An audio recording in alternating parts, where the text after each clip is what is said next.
In this tutorial, you'll be able to watch along as I create an underwater picture above water. This is the before and after side-by-side close-up detail. First, I painted the background gray and then added textures and the bubbles and the waterline.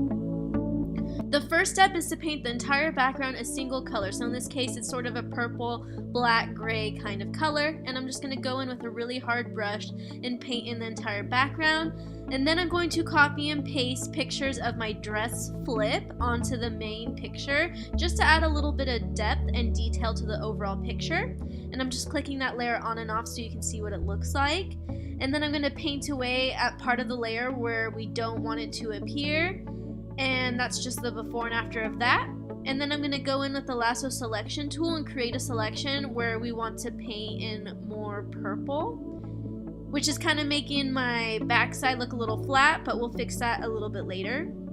Now I'm bringing on a second dress flip onto the main picture, and I'm just placing that where I think it looks best. And then I'm going to create my layer mask and erase away where I want the two pictures to blend together. And there's just a before and after of that layer. Now I'm going to bring on the third and final dress flip. I'm going to make sure this layer is underneath the first layer that we copied and pasted, and then I'm going to switch that layer on top so that it blends in together a lot better than if that layer were on the bottom of the first layer that we had copied and pasted. And that's just a before and after of the two dress flips on top of the main image. Now for the rope detail. As you can see, I just threw the rope around in front of the backdrop, and I'm just going to copy and paste those details onto the main picture to create all the little loops and little tangles of the rope. And I'm going to use a magic eraser tool to get rid of the purple background.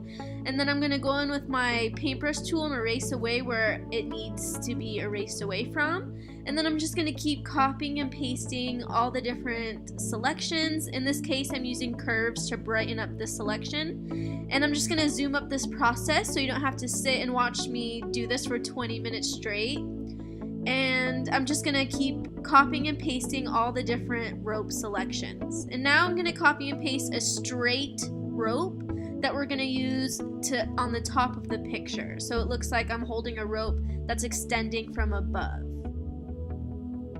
And then I'm going to duplicate each layer selection that we created with the rope, just to add even more tangles. So right now I just copied and pasted one of the rope selections, and I flipped it horizontally, and then I rotated it, and I'm moving it around. So I'm just creating more of a tangle within the rope using rope selections that we already copied and pasted onto the main image. And after I've done that, I'm going to go in with the clone tool and just perfect a few little details and a little pieces of gaps within the rope just to bring it all together. And for the hair flip, I'm going to bring a picture of a hair flip I took on a different day, and I'm going to use a curves tool to darken that selection so that it blends in with the main picture. Then I'm going to create my layer mask and go in with the background eraser tool and just mask away at the hair. The next step is to go to Adobe Stock online and type in underwater bubbles black background into the search bar.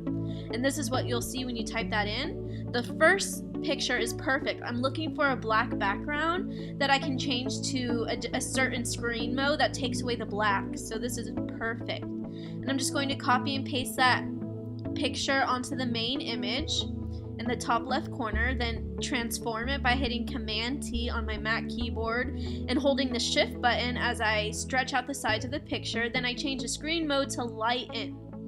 And as you can see, Lighten takes away the blacks. So all we're left with are the white bubbles showing through on the picture.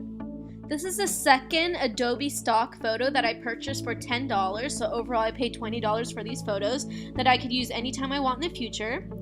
And like this selection, I just changed the blending mode to Lighten, just like the other one. And now I'm going to move that selection where I think it looks best. And then I'm going to go in with my curves tool and reduce the highlights so that the bubbles aren't super bright and in your face looking. And then I'm just going to keep adding bubbles from that second stock image that I purchased.